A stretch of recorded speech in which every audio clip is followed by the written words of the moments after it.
Listen up. The views, thoughts, and opinions expressed in this podcast belong solely to the podcast participants, and not to any participant's employer, organization, committee, or other group or individual. This podcast is for entertainment purposes only. You know, for fun. So lighten up and enjoy.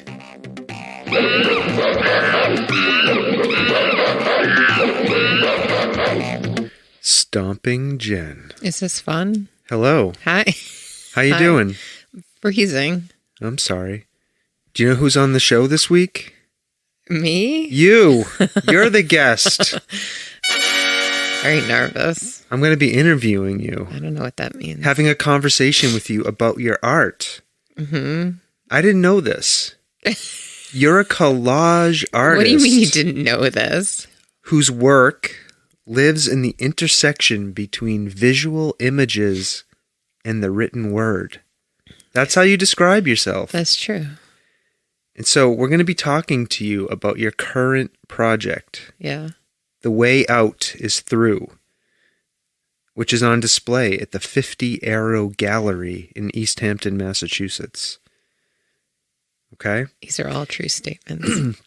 And your show has been described as one of those shows that truly gets in your head. Ooh. Now I'm going to get in your head. Oh, God. So spread your head wide and let me in. Okay? Okay. I am going to pump your head with questions. Okay. All right? All right, here we go.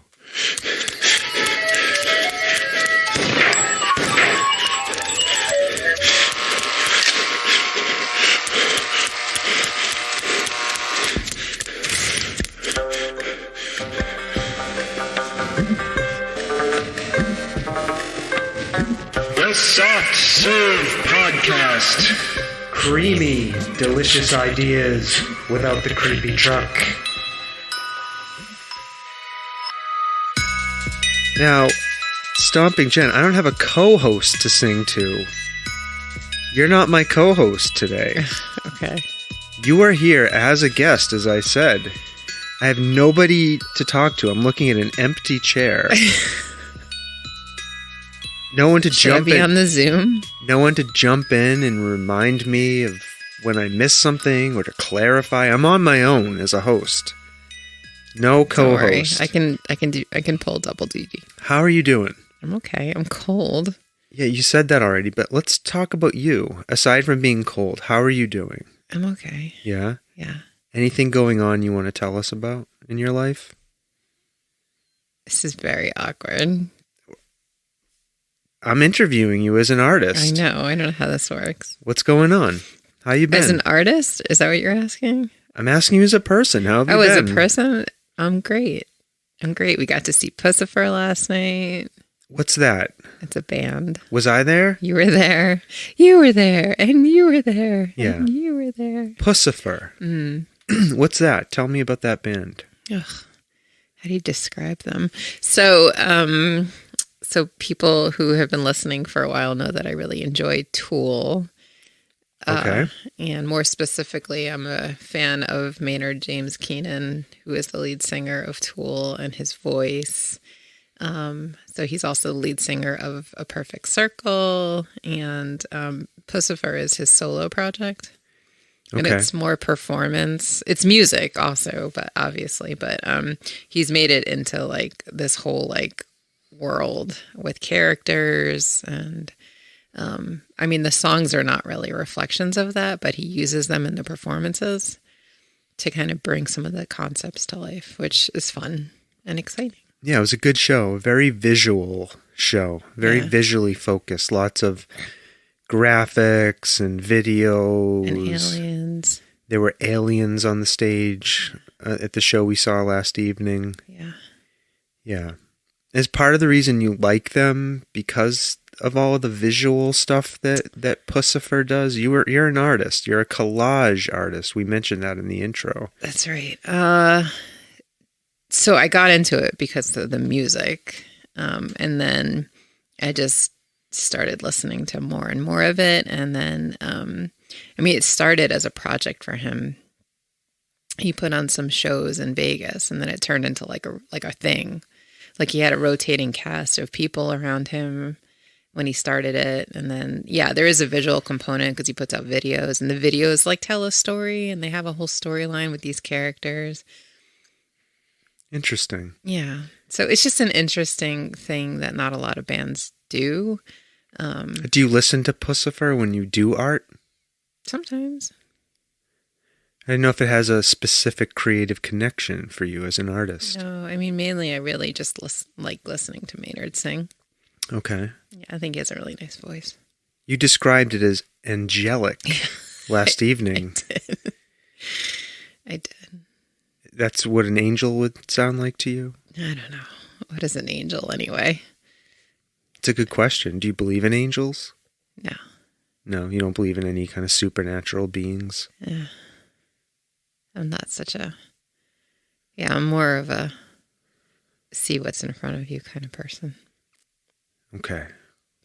I don't know. Well, how do you describe yourself as an artist? I introduced you as a collage artist. You've said that your work exists between visual images and the written word, but how do you think of yourself as an artist? Yeah, so I can't draw. I can't draw. I can't paint. But I've always wanted to do some sort of a creative endeavor. And years back, many, many years back, a friend of mine and I were going to sit down and we were going to do this vision board. It's like a very common type of business practice that it's a creative practice for business professionals. There are people in the world who want to set intention in their life, right? So this friend of mine... arts and crafts for business people. Arts and crafts for business people.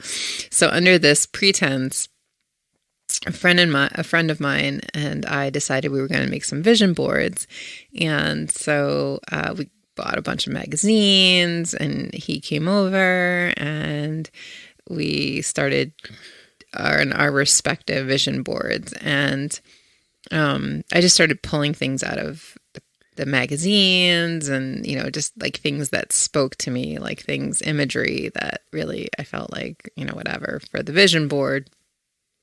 And I started putting it together, and he kept looking over, and he was like, "What are you doing?" And I was like, "What do you mean?" He's like, "I don't know what you're doing, but it's amazing over there." And I was like, "Oh." And then it dawned on me that I've been collaging majority of my life. When did you collage before that? So when I was a teenager, I would collage up my walls, basically, and create images and pull things together. And I wrote poetry a lot in high school. Did you combine the poetry with what was on your walls in terms of images? Yeah. You did? Yeah. Yeah. I visited your bedroom once, Yeah. A couple of times when you were still 18. You were a teenager. Yeah. I don't recall seeing any of this. No? Was it all pulled down? I don't know. I'm just saying I don't recall seeing any of it. I don't know. It's just, it was a form of expression that I hadn't thought. And so for me to have an outlet, I don't really write poetry any longer, but for me to have this outlet of being creative by stealing other people's images and then repurposing them and making them my own. So when you were creating that vision board with your friend, and they looked over at you and said, "What are you doing over there?" Did you then remember that you used to do this stuff? Yeah. You did? Yeah. What was that like? I don't know. It just gave me a reason to try it out. Collage art. Okay. So what did you do from there? I did a bunch more pieces. I started playing with it a little bit more. So in my mind, I always so the pieces that I started doing at the beginning were really large scale, big 2x3 poster boards. And it was really a lot of words and a lot of images, really mashed together. So that's where I came up with the idea, excuse me, to call it visual mashups. I like that concept Okay. of putting things together that don't seem like they should go together, but putting them together. So they were like larger scale. And in my mind, I kept thinking it would be cool if I could somehow project them on a wall, like scan them into something and then project them onto the wall so that people could feel immersed in them. That like concept of immersion art. So that people would like walk into a room and, you know, be surrounded by all of this different imagery and, you know, words. And I don't know. That was like my original concept for collage art. And then I started learning more about the art form because I'm not traditionally trained as an artist. How did you learn more about the art form? So I went to some shows of different collage artists. There's magazines that are specific to collage art out there. There's one that's called Collage, but it's spelled Kolaj. So this collage art, this is not something that angsty teenagers just do in their bedrooms, right? This is a whole genre of artistic expression with people who seriously pursue this form of art, right? Yeah. And you found some when you started exploring. And what did this exploration lead to? I don't know. Like I asked this one guy that I liked his art, and I asked him for some advice as a non-trained artist, like how I could get more involved. So he was the one who turned me on to some of the magazines. And then I just started, you know, you get the magazines and they highlight different artists, and then you like sort of like learn more about the different ways. So one of the things that came out of that exploration was this idea. There's like different ways to do it. There's like analog collage and then there's digital collage, right? So like analog was sort of what I'm doing, like cutting and pasting, right? So that means cutting out pieces of paper and right. putting them together? Yeah. And then you could like do like a hybrid model because you can combine, you could cut out images that you like and then you can scan them in and then you can like use like a computer program to kind of digitally manipulate the images. So, you know, I've played with different models throughout the year, but I tend to like the tactileness of like cutting out imagery and putting them together. And when I sit down to do it, and I don't do it as often as, you know, my life is pretty busy. So I don't spend a majority of my time doing any of this stuff. But when I sit down and do it, I might produce like 2 or 3 pieces at a time. Like, what do you like about the cutting out and the holding the pieces versus doing it digitally? Not that it is cheating, but sort of it feels like... What's cheating? To put them digitally together. I don't know, but I do now, like, I find this way of, like, finding the images and then scanning them in and then maybe manipulating them a little bit. Like smoothing things out.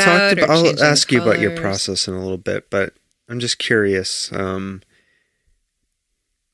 So in terms of the form you like the most, it's this cutting things out and working with the actual little snippets that you get. Yeah. And there are people who do this just digitally. Yeah, some people just do digital images. There's like different ways you can do it. You could like, so I like finding like magazine, like, so when I'll ask you about your process in a little bit. I'm answering your question. Go ahead. So like, you know, when you speak about the difference between digital and like analog, right? So like if I'm flipping through a magazine and I see like font, like from a magazine that they've used like a specific kind of font, like that I can't just go on a digital program and like find and look through fonts. Yeah, I'm asking you this question because I'm fascinated. I would much rather prefer to work digitally. Yeah, well, you do some of that yourself when you create your own content. And I don't know if it's just a comfort thing. Yeah. The majority of my artistic work has been digital. Yeah. Right? In Photoshop, manipulating images, and that's where I'm most comfortable. Yeah. And I have to say, a couple of summers ago, when our kids were away, we did like a collage night. Yeah. You and I tried to create a piece, which I think was outstanding, by the way. My very first collage piece. It's the first and only one I've ever done. I felt like it was a really good piece, but it was hard. Yeah. It was very difficult. Flipping through all of these magazines and looking for the right thing, or to be hit by the inspiration from all of these images. Yeah. All right. Yeah, but that's the thing I like, right? Mm-hmm. Because you also can draw from things out of your own head, and I can't. Not really. Well, you can. I don't have a mind's eye, so it's. Anyways. Yeah, I've explained this to you. I understand that you think that, but anyways, I like I said, I beg, borrow, and steal, right? Like I can't create out of my own head. Like, oh, I want to do this, so therefore I need this kind of an image or this kind of an image, right? Like I have to be struck by the images themselves, well, and they're the ones that that's how it drives what I do. You've said twice now that it's stealing. Yeah. Do you view it as stealing? A little bit. But why is it stealing? Well, it's interesting because at the beginning of when I started... I'm just saying stealing is a legal term, right? Like, are you doing something illegal by creating a collage? So I've done a lot of investigation into this. So at the beginning of when I started doing this practice, right, I decided I was only going to try to use my own images or people whose images that I had permission to use, right? So like from friends who like took photos or whatnot. Uh-huh. But, the law actually says if you are taking a picture or like a magazine photo or something that you found that's, from a published book or magazine or something like that, if you repurpose it and change the image, unalter it into something else, then you can use it. Transform it. Yeah. Yeah. So there is like some specific legality around what you can and cannot use and how you use it. Yeah, there's a whole body of copyright law that speaks to this called fair use, I believe. Yeah. Okay. Has anybody ever contacted you because you used an image? No, but I don't think my art is widespread enough to get to the original source of some of what I take. So it's interesting. So some people... Some collage artists, like they find different source material. So that's like another area for exploration for me. Cause right now I just take like magazines that you can like find. Is that what you use mostly is magazines? Yeah. Yeah. But some people like they will go out and they'll find like scientific journals or, specific magazines from specific eras, right? Like, so like Life magazine from the 50s or, things of that nature where they're taking specific subject matter from, different sources, from different kinds of books. Do you have a preference for what type of magazine you like? No. Well, it's interesting. So the images that I find in the different kinds of magazines will drive whatever it is that I'm working on at that moment. Right. So I like a different mix of different topics, right? Like, so, like I have like food magazines and travel magazines and like workout magazines. Where do you get these magazines from? Because, I live with you and we don't subscribe to a lot of magazines. So where do you get these things from? Well, we did for a while. And then if any of my friends who know I do this, they're like, do you want some magazines? And then I say yes, and then I hide them in boxes, and then you find them and you say, can I throw away this box of magazines? Some people, so like we've interviewed a collage artist not too long ago, and he was telling us about how he has like a filing system where he cuts out images and like puts them away. Yeah. For future use. But that was Mikey Mosher, right? Yeah, yeah. But like the thing is, I will sometimes pull out a whole bunch of images, and then sometimes before I even try to find new source material, I'll go through what I've already found to see if I can use it, if it hits me in the right way. So you don't have a file where you store your images? Not like by category in that way. Well, where is this file? I've never seen it. Where are these images? They're just like in my little workstation over there. I have like a like a little plastic drawer thing. So I'll rip things out. So are you asking about my process now? Can I talk about my process now? You seem to be bulldozing us right into your process, so I'm just rolling with it. Go ahead. You're the one who's supposed to be driving the conversation. I'm driving it, but you don't realize it. Oh, okay. So tell me about your process. So, What's so funny? you're just anyway. So I'll sit down with like a pile of magazines, right? And then I will just start flipping. Is there a specific number, or do you like? How do you know you have the right number? Like I'll be like, oh, I have an hour, and I'll pull out a bunch, right, out of my box, right? Okay. And I'll just start like flipping through it. And then if I find something that I like, I'll just literally rip the page out of the magazine, right? Put it aside and like keep moving on. Unless like I really get struck by, I really want to use this right now. Okay. And then I might start putting something together. And it might be words and it might be images, right? Like, I don't know, right? Sometimes I find words before I find images, and then I'll find something else that I think it goes with. And then maybe I will do like a secondary pull through of what I just ripped out. And then sometimes I'll just then go back and I'll hunt through like previous sessions of stuff that I've ripped out to just see what else I had in my pile. And then out of that pile of stuff, you will start to build something, or do you have in your mind an idea before you start going through? Most of the time I never really have an idea of like what I'm doing. So it's all very like inspirational and in the moment kind of stuff. So for me, like, to talk about like, okay, so somebody asked me to do a show, right? So like usually I'm just making pieces randomly and they don't really have any kind of cohesion to them. It's just, oh, I'm going to sit down, I'm going to make a couple pieces, and oh, I really like the way that came out, right? So then I have a couple pieces, right? But wouldn't you think if you're making a bunch of pieces during a specific period of time, they might be linked in some way that you're not aware of? So this is where I'm going, right? So then, a couple months ago, I was asked to do this show that is out right now, right? So, and I've had now about 4 solo shows, right? You've had 4? 4. So why don't I know this? First one was at my salon 241. They asked me to do a show. Yep. That was my first one. You had one in a library somewhere. And then I had one at the Palmer Public Library. Okay. And then I had one at the Green Bean, which no longer exists. Oh, right. Yeah. Oh, poor Green Bean. Poor Green Bean. Okay. And now this one. So this will be... Oh, no. And then I had one at Holyoke Hummus. Oh, okay. In Holyoke. So that's 4. So this is my 5th show. Okay. 5th show. 5th solo show. So anytime I'm getting ready to do a show, right, I look through my pieces that I have and I'm like, okay, what pieces go together?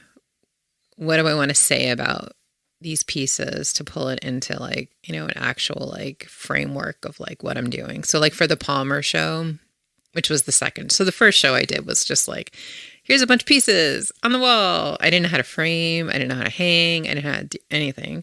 But I was lucky enough for my salon and my hairstylist was the owner and she knew I did this stuff. So she was kind enough to open up the space for me to have my first show when I didn't know what I was doing and I had no help. So, you learn as you go. And so the second show, I had more support because I was part of an art organization. And so the theme of that was girls. Girls? Right. Yeah. It was like girls who run the world. And it was a lot of like girl themed type work that I had pulled together. That was that show. And then I think for the Green Bean, it was like, I tried to find stuff that like was like culinary related. Huh. And like food related. Did you make pieces specifically for that? Mm-hmm. You did? Mm-hmm. Okay. Yeah. Okay. Yeah. I don't remember the Holyoke Hummus one. I don't remember what the theme of that was. I think it was just highlighting some of the pieces because I invested along the way in like taking and scanning the prints that I have and pulling them into printing them directly on canvas. So I have like pieces that I have around the house that I could repurpose that I haven't sold. Right. Yeah. So your pieces might have a theme to them. Yeah. If they're made in a certain period of time or for a specific show. Yeah. But you have this pile of clippings, for lack of a better term, of stuff you've clipped out of magazines. What do you do then? Like, how do you get it on a piece of paper? Do you glue it? Do you staple it? I glue sticks. Glue sticks? Yeah. Like Elmer glue sticks. Does that stay? Yeah. Okay. Yeah. In fact, like you use Elmer glue sticks on magazine paper and it's so thin. Okay. It's hard to move things. So you better be really careful. Like, so sometimes I put them together and then I want to glue them down and they don't go exactly where I had placed them originally because the glue is really sticky and you can't really undo it once you glue it down. Okay. Well, how do you undo a mistake? Let's say you make a mistake and you need to... This is why I like digital. Right, because then you can move it. Yeah. What do you do if you make a mistake? Do you crumple the whole thing up and throw it in the trash? I think it depends on how bad the mistake is. Or sometimes it just alters the piece. But like the stuff I do is not like really precise work, so... Or do you take a Bob Ross mentality? Yeah, happy accidents. Happy accidents. So it doesn't bother me so much. How big is a typical piece? So that's another interesting question. So at some point along my process, remember I like 8 by 11, like this piece of paper right here? Usually 8 by 11. I'm holding up a typical 8 by 11 sheet of paper. Yeah. So like I said, so when I first started out, I really wanted to make them very big, right? Like, so I was like trying to go. Why? I don't know, because I had this idea that they would be like on the wall. Bigger is better? Is that sort of the idea? Just because so that you could feel, okay, like, I don't know, like in college, I used to be really like, I really was attracted to these I don't know what you call them, but they were like prints. Posters? Posters that people, they were so cheesy. So I lived in like, the cheesy, like crunchy hippie dorms and whatnot. So like people I knew had these kinds of posters were like, the more you looked at it, the more you would see in it. Like the more you would find, right? Like, like not like a seek and find, but yeah, like sort of. Like that shit you stare at and something pops out at you? No, not a magic eye thing. Oh. But like, like those, the books for kids where like, you have to find like the Where's hidden, Waldo? Not, yes, and right? Like, so, but like even in a weird, Where's Waldo? There's like a lot going on. Like there's a lot to look at. Yeah. And that's what kinds of collages that I started out with, that there was just like a lot to look at, and the more you looked at it, the more you might see like, oh, there's like a little cat placed over here, but you didn't notice it at first. So the more you look at it, the more you would find, right? So originally that's the direction that it was going in. So there were like these more large scale type pieces that were sort of immersive, and like the more you looked at them, the more you would see. Huh. And then the more collage art I started looking at, I realized that some people, there was like very simple pieces, right? Like, so they were very simplistic. Like they might be like 2 images just put together in a certain way, and they looked really cool. So I actually like went and I downsized, and I started being more intentional about being smaller and not having so much going on in pieces. Smaller is bigger. Smaller and more minimalistic.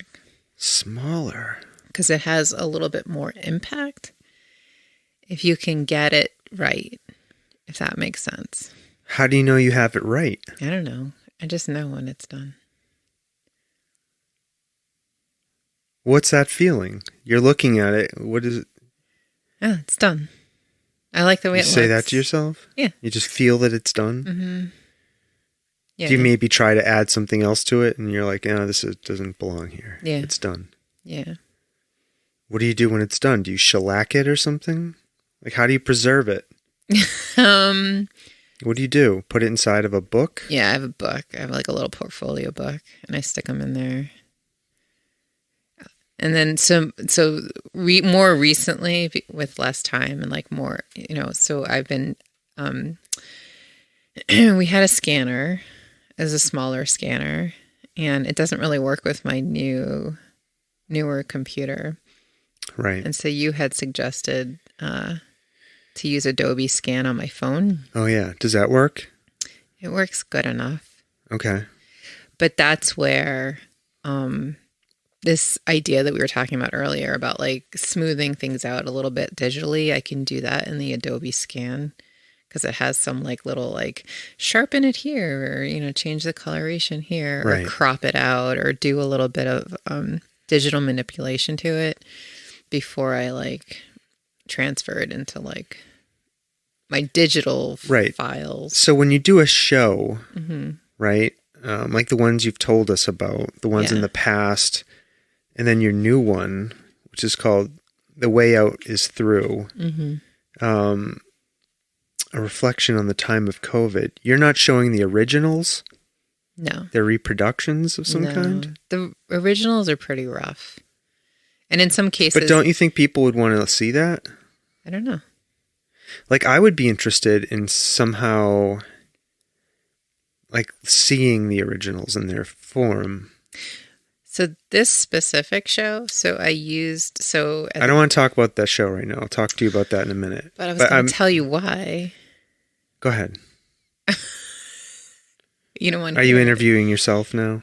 No, I'm going with the questions that you're asking me, and I'm giving you information. Go ahead. So part of this show, is that at the beginning of COVID, I started keeping a collage journal. When did this happen? Because I was completely unaware of this. I bought like a sketchbook and I started just using it more, right? So I would sit down and I would make some collages.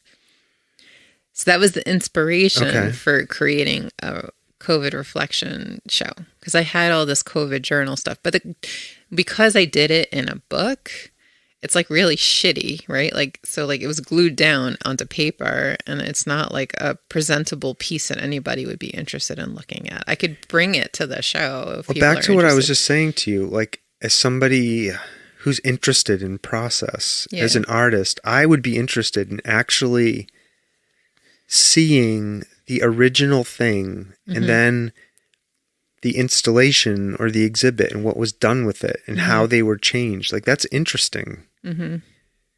Just an idea. No, yeah. I mean, I have the journal and I keep thinking when I have the artist reception, I'll bring some of the material, but... You know, like when you... But you know, like when you see a famous painting, like you see a picture of it on TV or you see it in a magazine, and then you go to a museum and you actually see it and you're like, wow, this thing's shitty. I could have done this. Do you know what I mean? It's like there's some value in seeing it in person, seeing the original thing and being like, oh, like I can actually see the brush strokes there. It's kind of like messier than I thought it was. I don't know. That's like fascinating to me, like getting to see the actual thing. I just was curious about that. But so you keep them in a book. We don't get to see them. You can if you come to my show and I bring it. I just thought it might be like, I just didn't know if you framed them in some way and then put those in there. So this show in particular, so what I've been doing historically for a show is like printing them up either on canvas or... No, I meant like frame the original and put it in a little, I don't know, like a box or something, a glass box so people could look at it or something. I don't know. I just thought that would be interesting. Okay. All right. But anyway, so what are you doing for this show? So let me back up for a second though. Yeah. You got this scrapbook at the beginning of COVID. Yeah. What drove you to get this scrapbook? Why did you say I need to do something? What was happening? Well, I mean... Why did you feel a need to begin this project? Well, COVID was just like a giant like upending of everybody's life. So, you know, when you're stuck at home and you're uncertain about the world and, you know, you just want to be able to process. So, you know, that's what the art is for me. It's a creative outlet. So, you know, I spent time on my creative outlet creating pieces. Was there something specific though? Do you remember saying I need to get this scrapbook, I need to start doing something? No, I just, you know, I had all this time. Just all of it. Yeah. Yeah. So, Having time. well, yeah, I mean, that's a huge part of it too, right? You know, and then, you know, my favorite thing is just to like, you know, throw on my AirPods or headphones and listen to music and just sit and just do this. Yeah. You know, when the kids aren't bothering me or I don't have a pile of work to do. You need like mental energy, right? To focus on any kind of creative endeavor. If you don't do it, like. Now tell us about the pieces in this show. Your show, The Way Out is Through. A reflection of the time of COVID. How did you come up with these specific pieces? Were they in response to specific things about the pandemic? Yeah, I mean, some of them are, you know, like, it's hard without seeing them in front of you. Yeah, so... But it's like, you know, it's a reflection of like... Pause. I want to tell people... You wouldn't do this to any other guest. Yeah, I do it all the time. Pause. So we want to tell people that the links to your show are in the show notes. Right? The link to your Instagram will be there, to the Visual Mashups Facebook page. A link to the gallery where your show is going to be will be there. 50 Arrow Gallery. So pause this and go look at some of these pieces of art that Jen has created here. Okay? All right. Now back to... when you were creating these pieces during the pandemic, in this special book you purchased, this little scrapbook. Sketchbook. Did you say to yourself, I'm going to create N number of pieces? No. What happened? No, like, so... How did these pieces come to be, and how are they all connected to COVID? How do they tell a story? So, at the beginning of COVID, right? Like, we were all, like, in this uncertainty period, right? And, like, so, I think... Speak for yourself. I knew we were going to hell in a handbasket. Go ahead. Like, so, like, for example, so, like, our daughter created, like, a little calendar. So, we started, like, documenting what we were doing.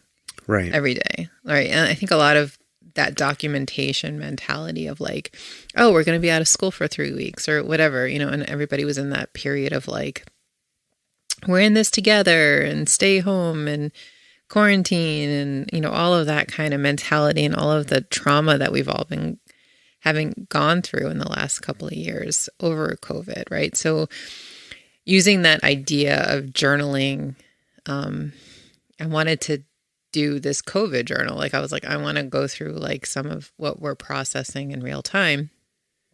So at the beginning of COVID, that was what I used that journal for. Was processing in real time, the emotions of like what we were going through. Okay, but it wasn't specific things. It wasn't like, I'm going to do a piece on a mask, having to wear a mask. No. I'm going to do a piece on having to disinfect my groceries. I'm going to do a piece on walking down the street and seeing a guy mowing his lawn with a 9mm strapped to his belt. Yeah, right. None of that. None of that. It was just like, you know. Nothing specific. Just like the emotional response that people were having and that I was having at the time. Like, you know, like there was one of the pieces that's not in the show, that's in the journal, that was like all like, you know, baking bread and like, you know, all the things that we were collectively going through as like a society that people were talking about online. You know, baking bread, doing this, doing that, working out, doing this, class, you know, remote classwork, you know, students. All of those things. All of that kind of concept and idea. What a shit show it was, you know, the fear, the frustration, the like, when are we going to go back to normal? The acceptance of like, maybe this is the new way that we need to move forward. You know, just like all of that, you know, people picking up hobbies during this time, getting back to their roots, you know. How many pieces are in this show? So there's 15. So the show itself as a concept is 15 highlighted pieces. And so it doesn't seem like enough pieces to capture all of this stuff. that we all went through. So there's supplementary material that actually ended up in the show.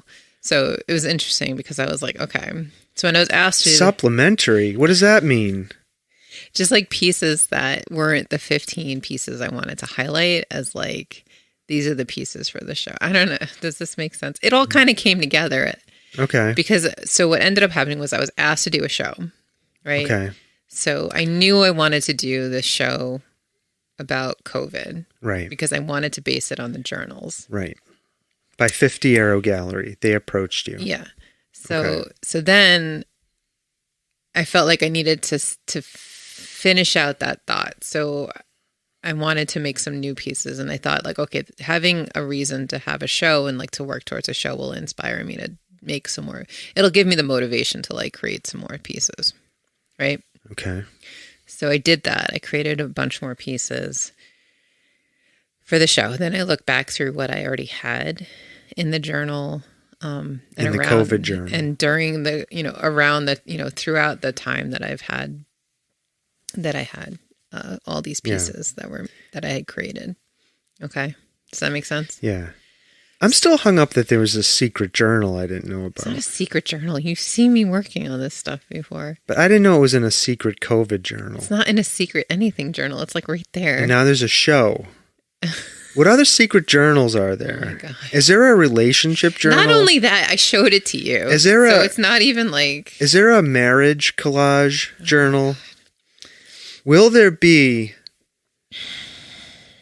a Brad and Jen marriage show where all of these pieces are displayed representing themes and ideas from our marriage? Would you like me? Are you asking me to pull a show together with that? I will do that if you want me to. No. So I'd be afraid to go to that show. Living it is hard enough. Oh, really? Okay. I'm joking. Come on. I'm joking. So, anyways. Do a marriage journal.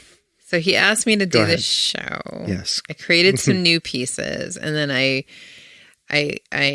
curated what I wanted to do. And I said, okay, these 15 pieces are representative of what I want to put into the show. Okay. I didn't know what I was going to... And he is Jason Montgomery from 50 Arrow Gallery. Yes. Okay. Yes.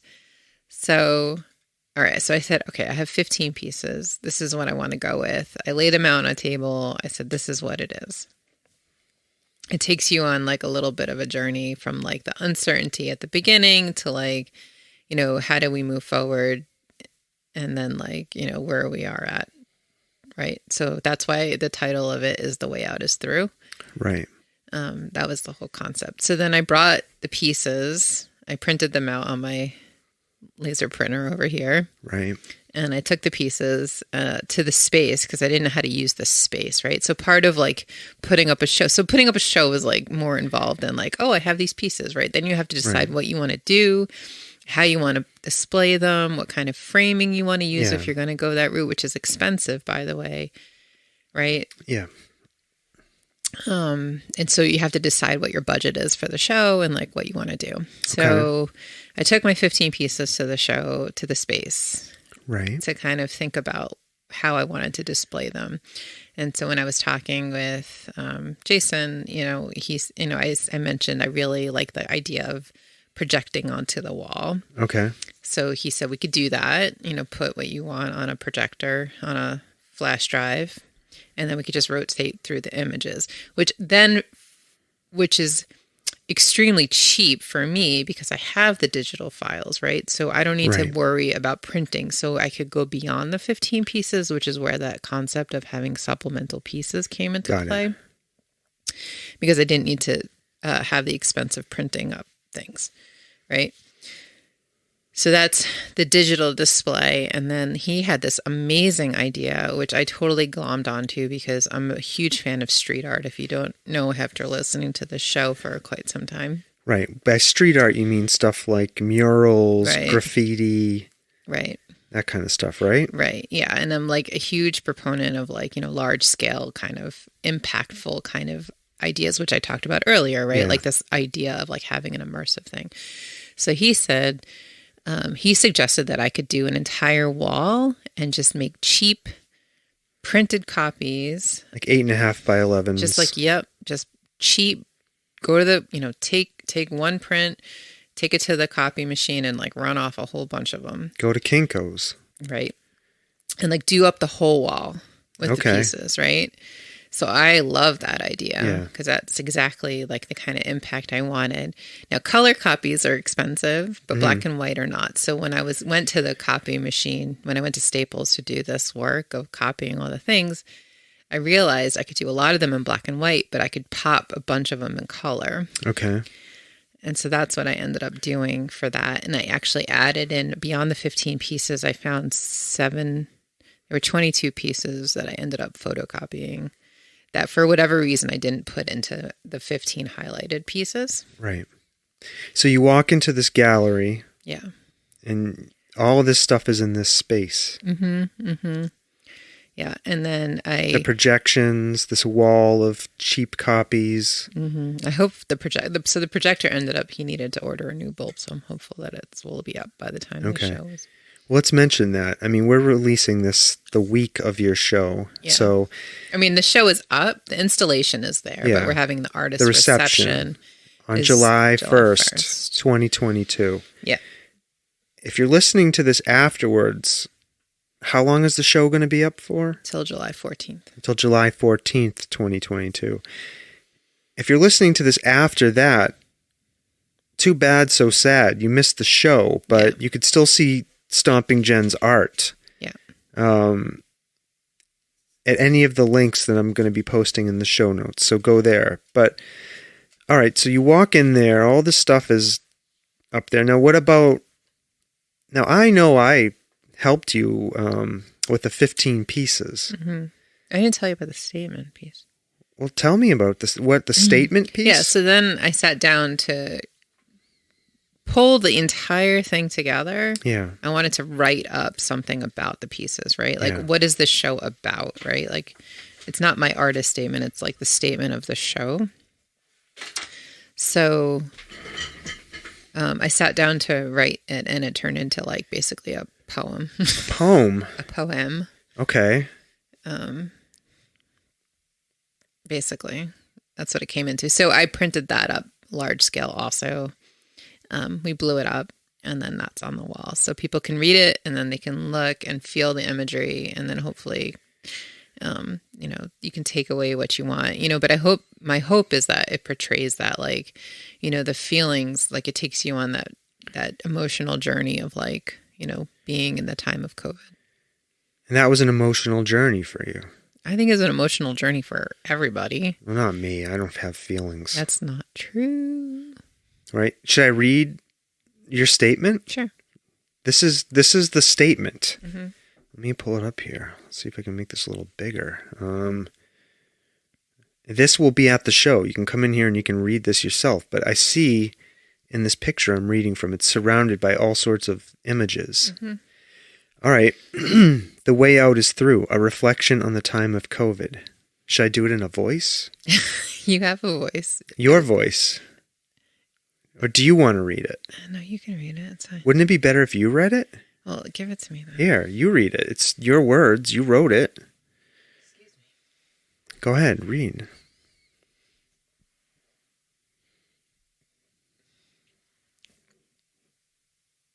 Go ahead. The way out is through. A reflection on the time of COVID. We watched and waited in horror that full week, slowly buying toilet paper and canned foods, other assorted sundry items to ensure we had what we needed during the lockdown. The world stopped after the kids came home from school on March 13, 2020. We were told 2 weeks. At first, we took advantage of the COVID vacation, biking, hiking, baking sourdough bread, keeping journals, remote videos with family and friends. Stay home. We are all in this together. Then the wait for the vaccine and the mad rush and the wait for the boosters and the variants. Weeks turned into months, turned into years. Our young children turned into tweens and teens and grew silently under our noses until they were as tall and then taller than us. Some masks remain. Vaccines and boosters still required. Businesses have closed. Families and friends reunite. We move on. There is no other choice. That is the end of the poem. Very nice reading. Thank you. All right, so we've heard some of the ways that Jason and 50 Arrow Gallery kind of helped you. Yeah. There was huge lessons learned in this hanging of this show. Yeah. I mean, so working with a gallery and people who help artists display their work, it sounds like that was a good experience. Absolutely.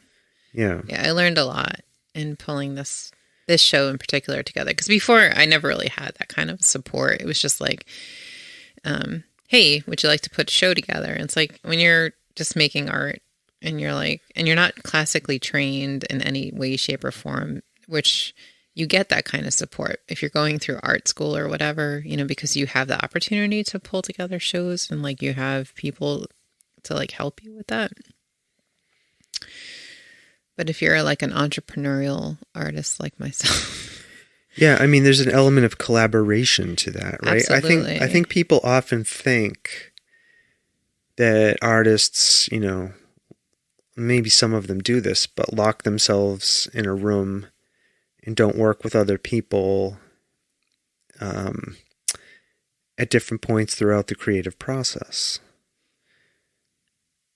Do you know what I mean? What I'm saying is, it could have been easy for you just to take these 15 pieces and stick them up on a wall, but you got something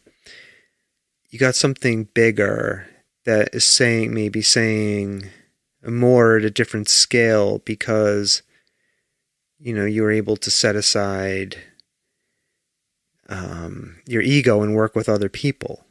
Yeah. I mean, right? Because you have to be open to the suggestions and feedback. Oh, absolutely. I think a lot of,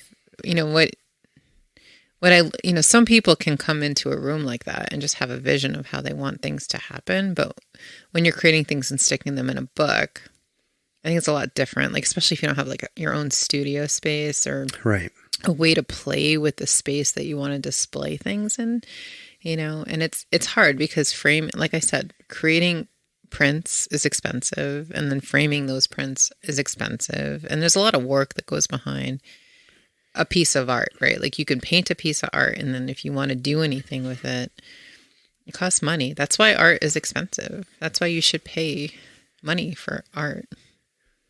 I mean, not just because of the material costs of the productions, but there's time involved from the artist. So much time, right? Yeah. You're paying for that whole creative process behind the scenes. Yeah. Now, tell me more about this reception that's going to be on Friday, July 1st. What time is it start? It's 5 to 8. Okay. It's part of Easthampton's Art Walk, which is the first Friday of every month from 5 to 8. So it's part of a whole, I guess there's multiple stops. I'm assuming you'll be there? Yeah.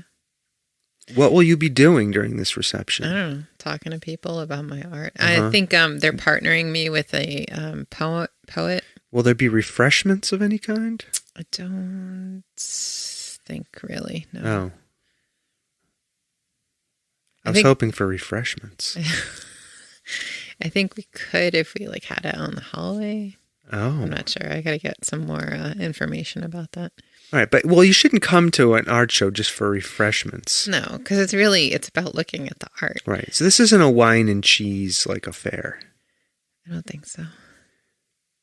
I mean, you should want to come and look at the art. You're so disappointed. I could see it in your face. You're like, no, you should want to come and look at the art and talk to the artist. Yeah, yeah. And there's this poet who will be there for a release of his book of poetry. And forgive me, I don't remember his name. Well, he'll be there. People can ask. Yeah. I'll be there. Oh, you will? I think, right? I hope it's your reception. Am I not invited? You're absolutely invited. Okay. Expected even. Really? Interesting. Yeah.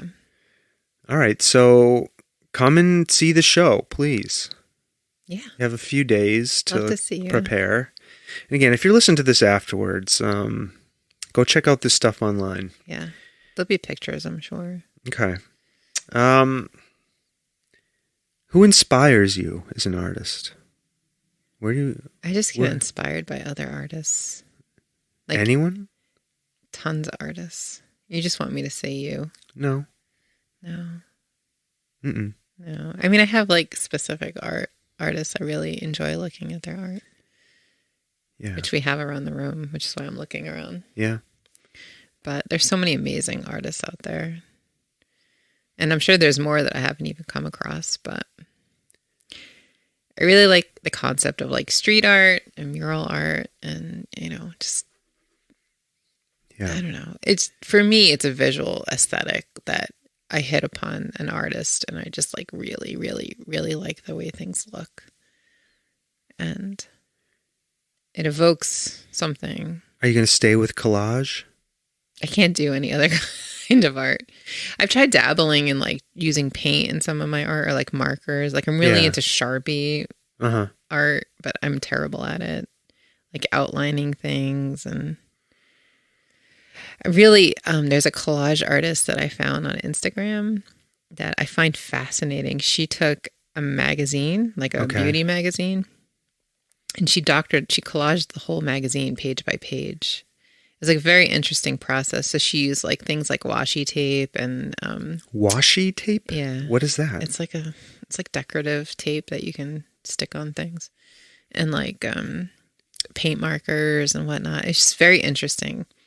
You know that whole concept of like we've had Joshua Michael Stewart on here who's talked about different forms of poetry, but that form of poetry where you take like a page of text and you delete words to create. Right.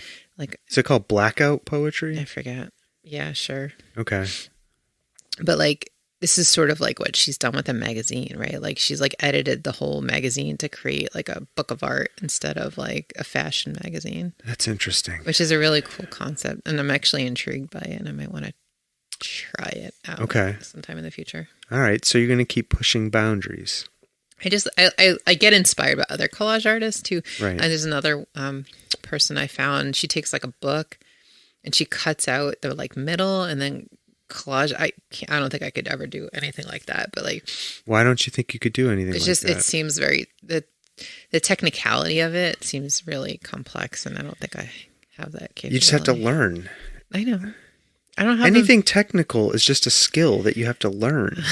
I know, but I just like to keep working on the stuff techniques that I've started with. I don't think I've mastered them yet. So. Oh, okay. Well, that's a different story. Yeah. So you think there is more to do in collage for you? Well, that's a type of collage, but yeah. Right. Yeah. But just like looking what other collage artists are doing and how they're doing what they're doing. Like you have the benefit of technology now, and a lot of people, they'll make like those reels and they'll like, take a time capture of like what they're doing and how they're doing it. And so just watching somebody else put together something and just watch, like you can't hear them, right? It's like a very fast kind of video that they put together, but like at least it gives you like they're taking this piece and then they're taking this piece and then they're putting them together and they're it's fascinating to me. Yeah.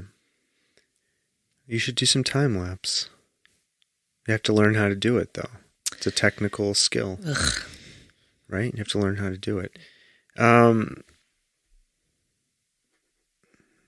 has collaging changed you as a person and as an artist? Have you learned anything about yourself from doing this work? No. No? I don't think so. You didn't learn anything about yourself from putting together this show, this COVID show? No lessons from that? I don't know. Lessons. I mean, when you think about what your show says about yourself and that experience from COVID, what does it tell you about yourself? Do you know what I mean? Yeah, I don't know. I think for me, it was more like the innovative way that we talked about, like how to put together the show and how to like, for that was a learning experience for me. Yeah. More so than anything else. Interesting. I don't know. Why don't you have a quirky artist name? I do, Visual Mashups. No. I mean, like Pork Chop. Ugh, don't make fun of Pork Chop. Like... I love him. But I didn't say you don't love him. I'm just saying, why not a quirky name to get attention? You don't think Visual Mashups is quirky and attention-getting? I don't think it's quirky. When somebody walks up to you and sticks out their hand and says, "Hello, my name is Pork Chop," I don't know that gets your attention. Oh my God. I'm still obsessed with this Pork Chop, and I don't even know what Pork Chop looks like. I've never seen their art, but I love the fact that there's an artist. Seen their... I love the fact that somebody has the balls to call themselves Pork Chop. I mean, he has a name. No, he doesn't. He's Pork Chop. Oh my God. Okay, so you're going to stick with Visual Mashups? That's what I'm hearing? Yeah. Okay. Yeah. All right. Because I like that concept of like putting things together in unexpected ways. So it sounds like collage is for you, and it's going to be for a while. Yeah. I mean, I'm not really out there doing different types of art. So. Okay. Well, what else do you want to tell us about yourself? As an artist, as a person? I don't know how much more I could say. Anything else you want to tell us about the show? I'm just excited about the way it came out, so I'm happy to have people come out and see it. Yeah. I think it came out amazing.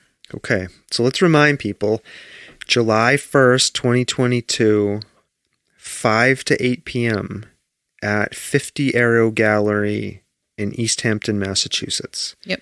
In the Eastworks building. Correct. Second floor. Second floor. Come see the show. Yeah. Stomping Jen will be there in person. Or, sorry, Visual Mashups will be there in person. Mm-hmm. I'll be there. Okay, Sawtooth Frank. Okay, if you want to meet me. That's any different than Pork Chop. If you've been listening to this show and you want to listen to me, you want to meet, I mean, if you've been listening to this show and you want to meet me, you can come. But don't expect me to talk to you very much, because this is all about Stomping Jen and Visual Mashups and 50 Aero Gallery. So if I'm just going to tell you all, if there's too much attention placed on me, I will leave. If people start coming and talking to me, mm-hmm. I'm going to leave the room mm-hmm. because I don't want to take attention away from your show. Oh, thank you. Okay? Sure. All right. All right. Last two questions. Oh, God. You know what they are? We've asked these to so many people, Stomping Jen. What do you like to do when you're not working on art? Watch TV. Yeah. What are you watching these days? What do we start? The Old Man. Oh, that's good. Jeff Bridges. It's really good. Yeah, The Old Man. On Hulu, right? Yeah, I think it's FX on Hulu, but... Mm-hmm. We just finished Obi-Wan. Yeah. That was good. Watching TV. Okay. Anything else you like to do other than watching TV? Spending time with my family. Yeah. Why do you say it that way in a funny voice? Because you're sitting across the way from me. But why? Why? What about me sitting here across from you makes you want to say that in a funny voice? It's funny because it's you. Okay. I like listening to music, going for long drives, listening to music. Okay. What else do you Watching like to do? sunsets, going for walks. Who are you doing all of this with? Because it's not me. Long drives, listening to music, sunsets. Living a double life? Is that what you like to do as well? No. Okay. All right. Well, that all sounds good. Yeah. Looking at art. Looking at art. Yeah. Looking at art. All right. Our last question. Mm-hmm. What have you experienced that you can't explain? Go ahead. I'm going to give you the music. You're going to give me the music? Yeah. Is there anything you've experienced you can't explain? Spending my life with you. What? Why can't you explain that? Because I met you, and then that was it. But what do you mean by that? What's unexplainable about that? I don't know. I just knew I was going to spend the rest of my life with you. How could you know such a thing? I don't know. Is that the mystery? That's the mystery. Interesting. Do you think people are destined for each other? It seems. Do you think that's a true thing? It seems to have been the case with you and I. Huh. I don't know. But what if I hadn't gone to UMass, or you hadn't gone to UMass, and clearly that wouldn't have happened, right? It's true. Do you think we would have found each other some way, somehow? Or we just met other people? I don't know. I wasn't having very much luck meeting other people. I don't know. My hypothesis is I would have gone through most of the world until I landed on you. Somehow. All I have in my head is a visual of you like flying out of the sky, landing on my head. It's probably what would happen. Skydiving accident. I would have got sucked up by a tornado and landed in New Jersey. Who knows? I don't know. Weird, right? I wasn't having much luck. At all. It took a special person to get through to me. Right? Is that too much for listeners? No. I asked you the question. That was your answer. I was expecting something else. Like what? I don't know. Like some kind of visit from a Hungarian ghost or something. I don't know. All right. Well, thank you for answering the question. It's a bonus that it involved me in some way. Yeah. But I do live with you. No. I have been married to you for a long time. Been with you longer than that, so I would expect some of these answers to involve me. Mm-hmm. But I did my best to interview you as objectively as possible. Did we succeed? I have no idea. It beats me. Listen, I tried. I tried to sit down and have a conversation with you like I would anyone else. Did I answer your questions? I think so. You didn't want to go in the order I had drafted them, but that's fine. You didn't give me the one sheet. You don't get it. You don't get to see the questions. We don't let our guests see the questions. Why would I let you see the questions? I write the questions. That's right. So, no, I learned some things about you. Did you? Mm-hmm. Yep. I learned about this COVID book. You've seen the COVID book. No. Yes. No, I didn't. I learned about your bedroom walls when you were a teenager. You knew about all of this. I didn't. I told you I didn't. I told you specifically I visited your bedroom when we first started dating, and I don't recall seeing any of this stuff you described. Do you remember in my college dorms? I remember Marilyn Manson posters and Korn posters in your college dorm. Yeah, that's what you focused on. That's what I remember. Yeah. Gotcha. Don't remember anything else. Yeah, obvi. All right, Stomping Jen. Right. Well, it's been a pleasure. Thanks for sitting down and talking to me. Thanks for having me. Sure thing. Listeners, you know the deal.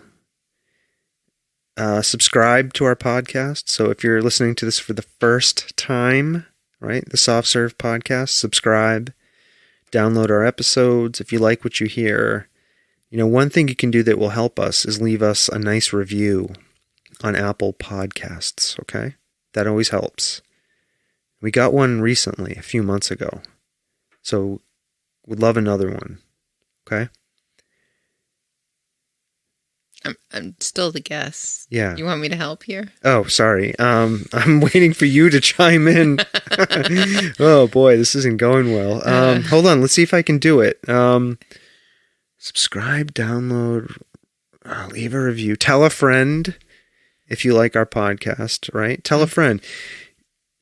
This, I'm going to say it. I'm probably going to piss some people off. But this is the best podcast in Western Massachusetts. Okay, I defy you to name a better one. Okay? We talk to people from across Western Massachusetts.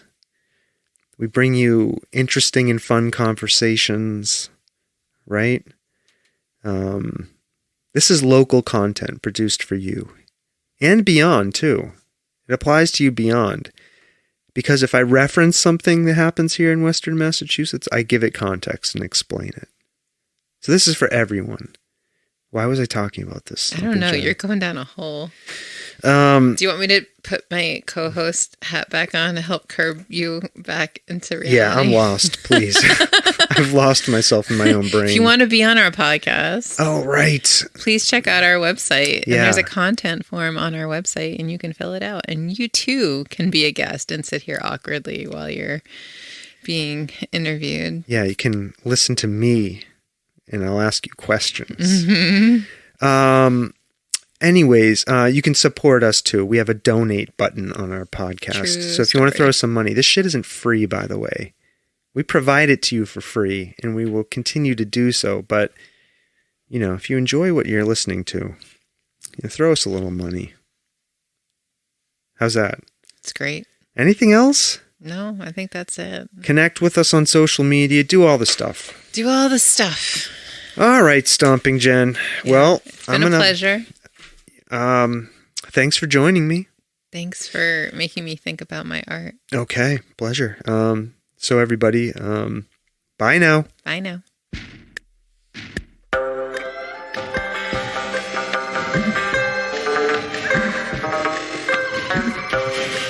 This world of ours, ever growing smaller, must avoid becoming a community of dreadful fear and hate.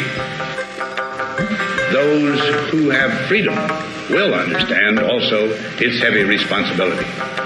That all who are insensitive to the needs of others will learn charity, and that the sources, scourges of poverty, disease, and ignorance will be made disappear from the earth. And that in the goodness of time, all peoples will come to live together in a peace guaranteed by the binding force of mutual respect and love.